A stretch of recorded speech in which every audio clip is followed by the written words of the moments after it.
Hey guys, how are you today? Quick rant before we dive into today's chaos. As some of you might have noticed, YouTube's algorithm has decided I'm not special anymore. Shocking, I know. So now if you don't like, comment, or do a little backflip in the algorithm's honor, this video might just vanish into the void, never to be seen again. Seriously though, even a hi or "this is wild" in the comments helps way more than you think. It tells YouTube, hey, people actually like this channel. Maybe don't hide it from everyone. That can really help push my videos out to a wider audience, not just to my subscribers. So if you enjoy these stories and want to support the channel, that's the best way to do it. Now grab a drink, get comfy, and enjoy the drama. You won't want to miss this one. Graduation night was supposed to be my moment. The big payoff after years of hard work and late nights studying. I was excited as I put on my cap and gown, feeling proud of my accomplishments. My name had been on the honor roll every semester, and I'd even secured a college scholarship. I thought finally my parents would recognize my efforts and show some appreciation, but I didn't realize how naive I was to believe that. The ceremony was held in the school auditorium decorated with streamers and balloons. The air buzzed with excitement as families gathered to celebrate their children's achievements. My best friends, who had supported me through thick and thin, were there cheering for me. I scanned the crowd and saw my parents sitting in the front row, beaming with pride. But not for me. They were there for Sarah, my younger sister, who was 2 grades below me. As the speeches began, I felt a knot in my stomach. I had a bad feeling and didn't know why. When my name was called, I walked across the stage, shook hands with the principal, and accepted my diploma. I glanced at my parents, hoping to catch a look of pride in their eyes, but their expressions were indifferent, their attention fixed on Sarah. Then came the moment that shattered my heart. The principal announced that my parents would give a speech. There was a slight hope in my heart that they might finally acknowledge my efforts, but my brain told me otherwise. As soon as they started speaking, my hopes crumbled. My mother took the microphone first, her voice filled with emotion. She said they were so blessed to have such an amazing daughter. I was genuinely surprised. For the first time in years, I thought she was praising me, that they were truly proud of me. But then she continued, saying that Sarah had always been a beacon of light in their lives, always making them proud. The principal tried correcting them by whispering that this was about their elder daughter, but my mother just nodded and continued. She went on to list all of Sarah's achievements, from academic awards to sports and music. I felt my face flush with embarrassment as I stood there listening to them sing Sarah's praises, but the worst was yet to come. My father took the microphone and added that they never expected much from their other child and that they were just relieved that Sarah had turned out so well. No matter how many times they had disappointed me before, this was something I couldn't comprehend in the moment. My breath came fast. My friend tried to calm me by patting my back. They had called me a disappointment right there in front of everyone. The humiliation was overwhelming. I looked around and saw my friends exchanging uncomfortable glances, the audience whispering among themselves. I wished it was just a nightmare. To this day, I wish I could forget it, but I can't. Whenever that memory crawls back into my mind, my mouth turns bitter and my eyes clench as I shake my head trying to make it disappear. I ran away. I reached home and shut myself in my room. They didn't come home that day.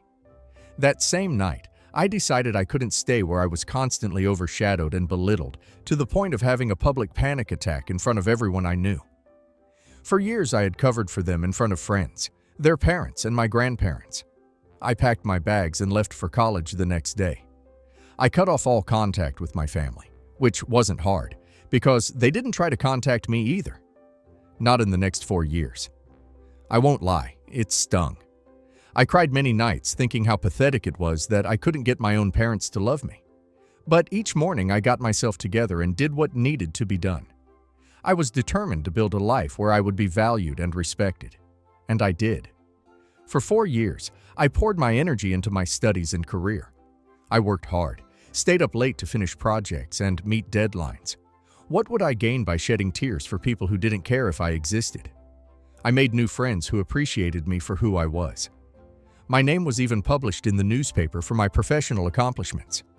For the first time, I felt real pride. College became a time of growth, self-discovery, and recovery. I joined clubs, took on leadership roles, and found mentors who guided me. I interned at companies, gained experience, and built a network. I thrived, free from the constant comparison to Sarah. Then the past crashed back in. Out of the blue, I got a call from my parents. I was in my apartment working on a project when my phone rang. I'd changed my number, but I still remembered theirs. Seeing it on the screen made my heart race. I hesitated, then didn't answer. The phone rang again and again, which shocked me.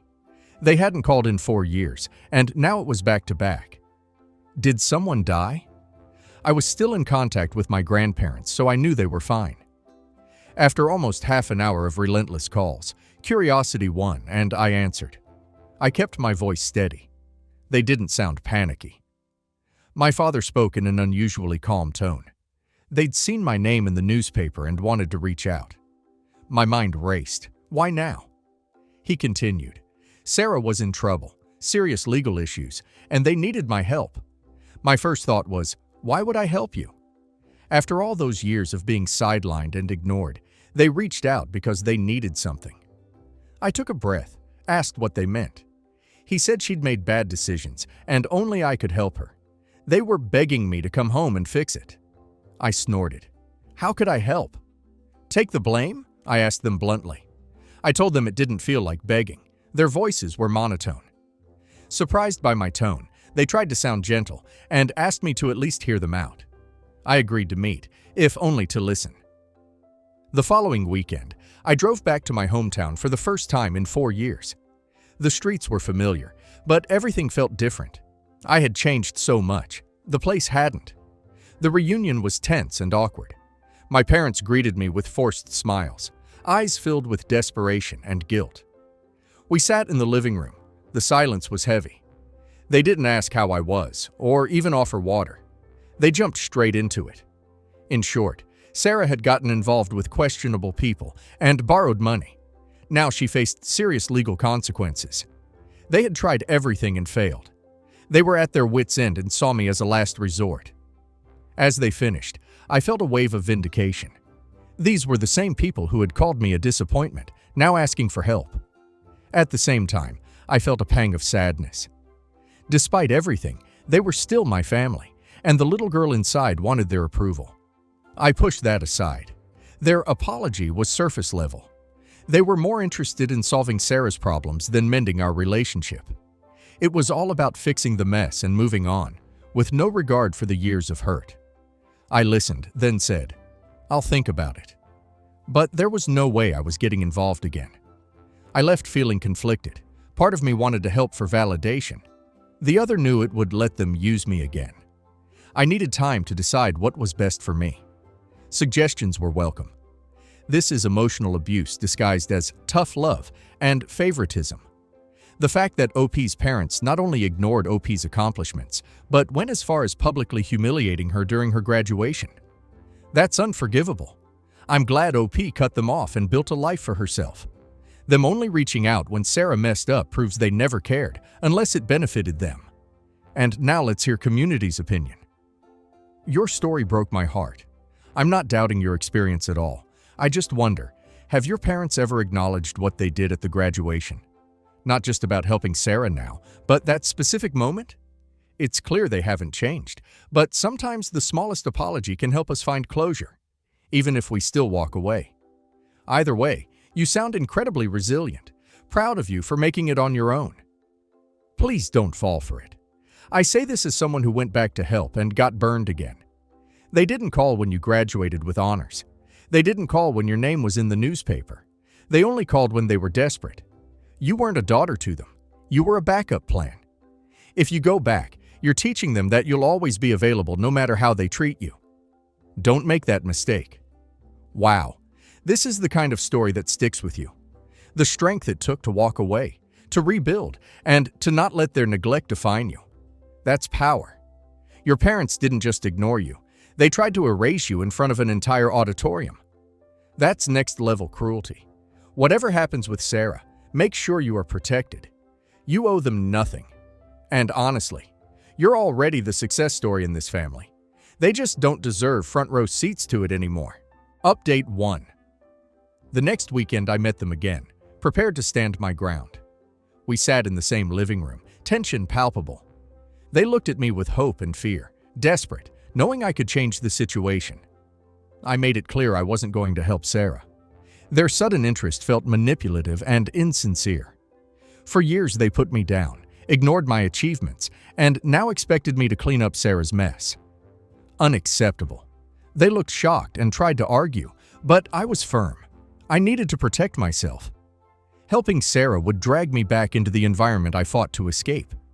I reminded them how they had always prioritized Sarah, belittled me, and left scars that wouldn't heal. I told them about the countless nights I cried hoping to earn their praise, and how they shattered me at every opportunity. I saw horror dawning on their faces, not because they finally understood, but because their only ticket out had rejected them. Leaving that meeting was liberating.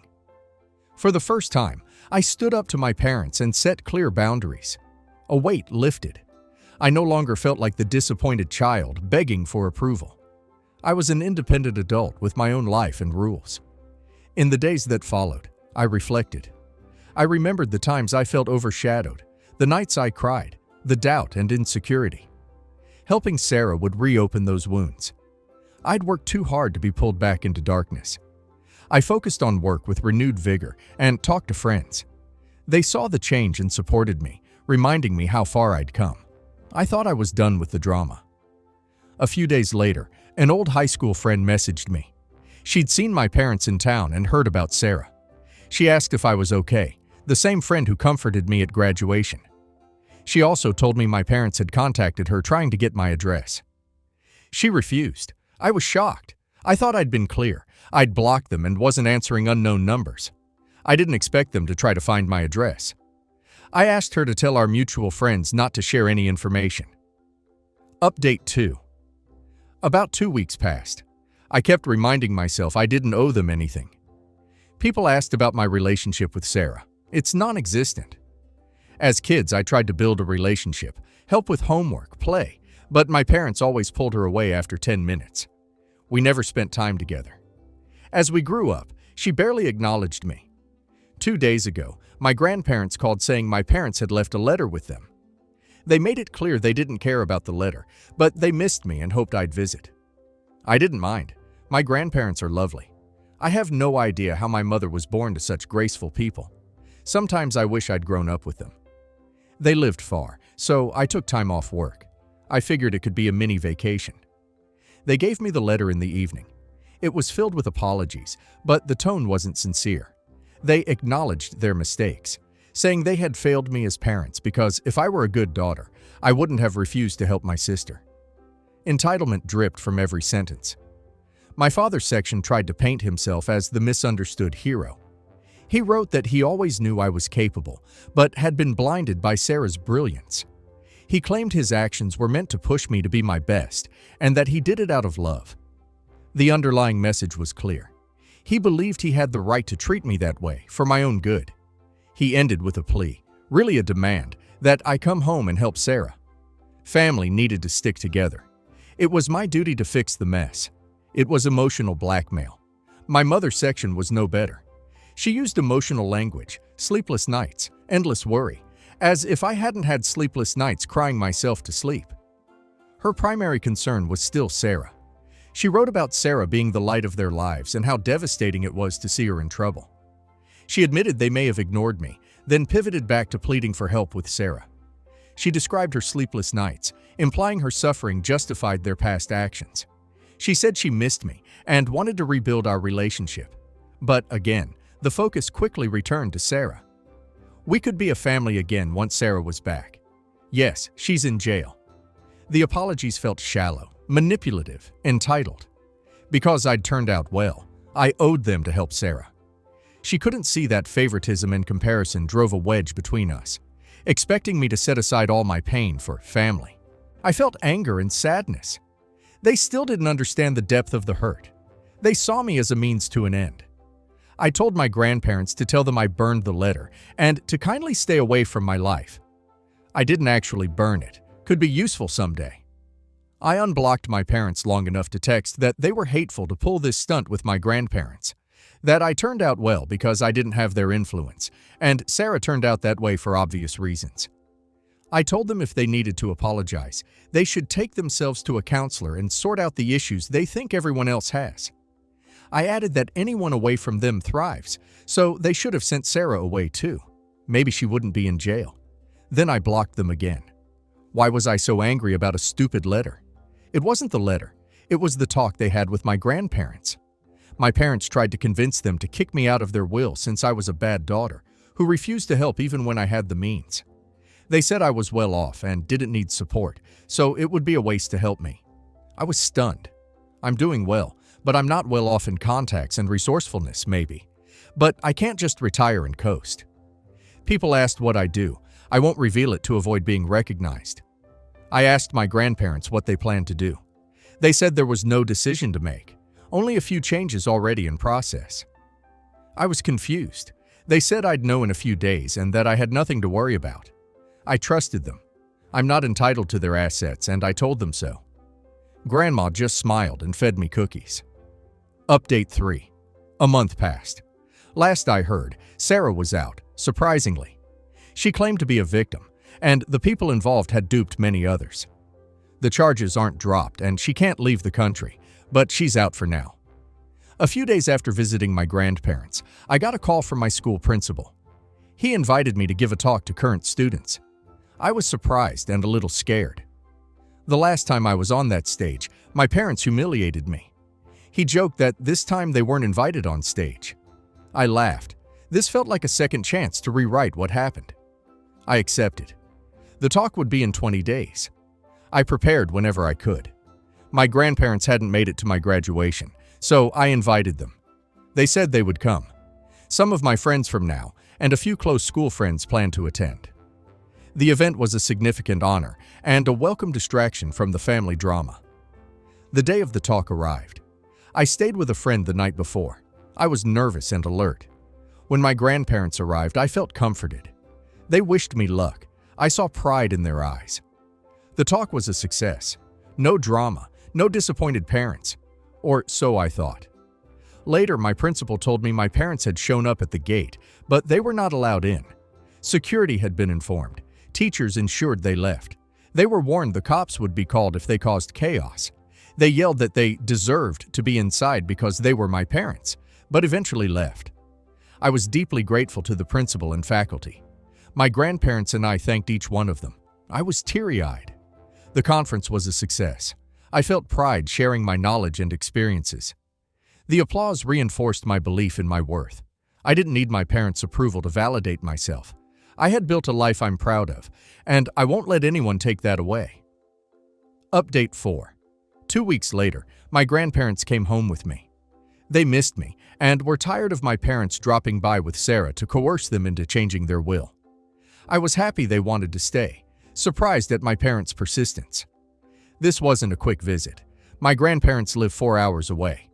They're still with me and asked if they could stay longer. I was thrilled. They even offered to buy me a bigger apartment. I told them it wasn't necessary since I live alone. They were adamant. They wanted me to have a place in my name, not just a rental. We're still talking about it. After dinner yesterday, my grandparents told me the changes to their will were finalized. I asked why they were telling me. They said the will now has only one nominee. Everything goes to that person. My grandparents didn't have many children, only my mother, then grandchildren, me and Sarah, then distant relatives. They held my hand and said that, out of everyone, I was the only one who genuinely cared for them without expecting inheritance or wealth. Then they told me they had named me as the only nominee and inheritor of everything after their deaths. I was stunned. It's a big decision with consequences. All my life, I've earned what I have. I couldn't understand being rewarded just for caring. They're my grandparents. That should be normal. They said it's set up so no one can contest it. There are a few rules which seem fair. I asked if they were sure. They said yes. I nodded and said I would make them proud. They said they already were. Update 5. 2 months later, I thought the last update would be the end. But my parents never failed to disappoint. I kept no contact, but their attempts to rope me back in started again. 2 days ago, I received an email from them that left me fuming. I don't know how they found it. I blocked them immediately after. They demanded I come home immediately because Sarah's situation had worsened. The tone wasn't apologetic. They blamed me for not stepping in sooner, claiming I could have prevented everything if I'd been a good daughter. I haven't kept tabs on them. Not my problem. Their entitlement was infuriating. They forgot the years of neglect and belittling I endured. Their golden child was facing consequences, and in their twisted logic, it was somehow my fault for not saving her. I didn't respond. I couldn't believe they expected me to drop everything and fix their problems after all they'd put me through. Around the same time, a distant relative messaged me, laced with judgment, saying I was selfish for not helping my family in their time of need. That family loyalty should be above all else. I almost laughed. I replied, "Wasn't it your son who blocked all contact with you?" With plenty of laughing emojis. Then blocked her everywhere. They've all conveniently forgotten the years of hurt, the constant comparison to Sarah, the public humiliation at my graduation, the emotional scars that took years to heal. They expect me to sacrifice my mental well-being for family loyalty. I've come too far to let them drag me back into their toxic dynamics. Absolutely not.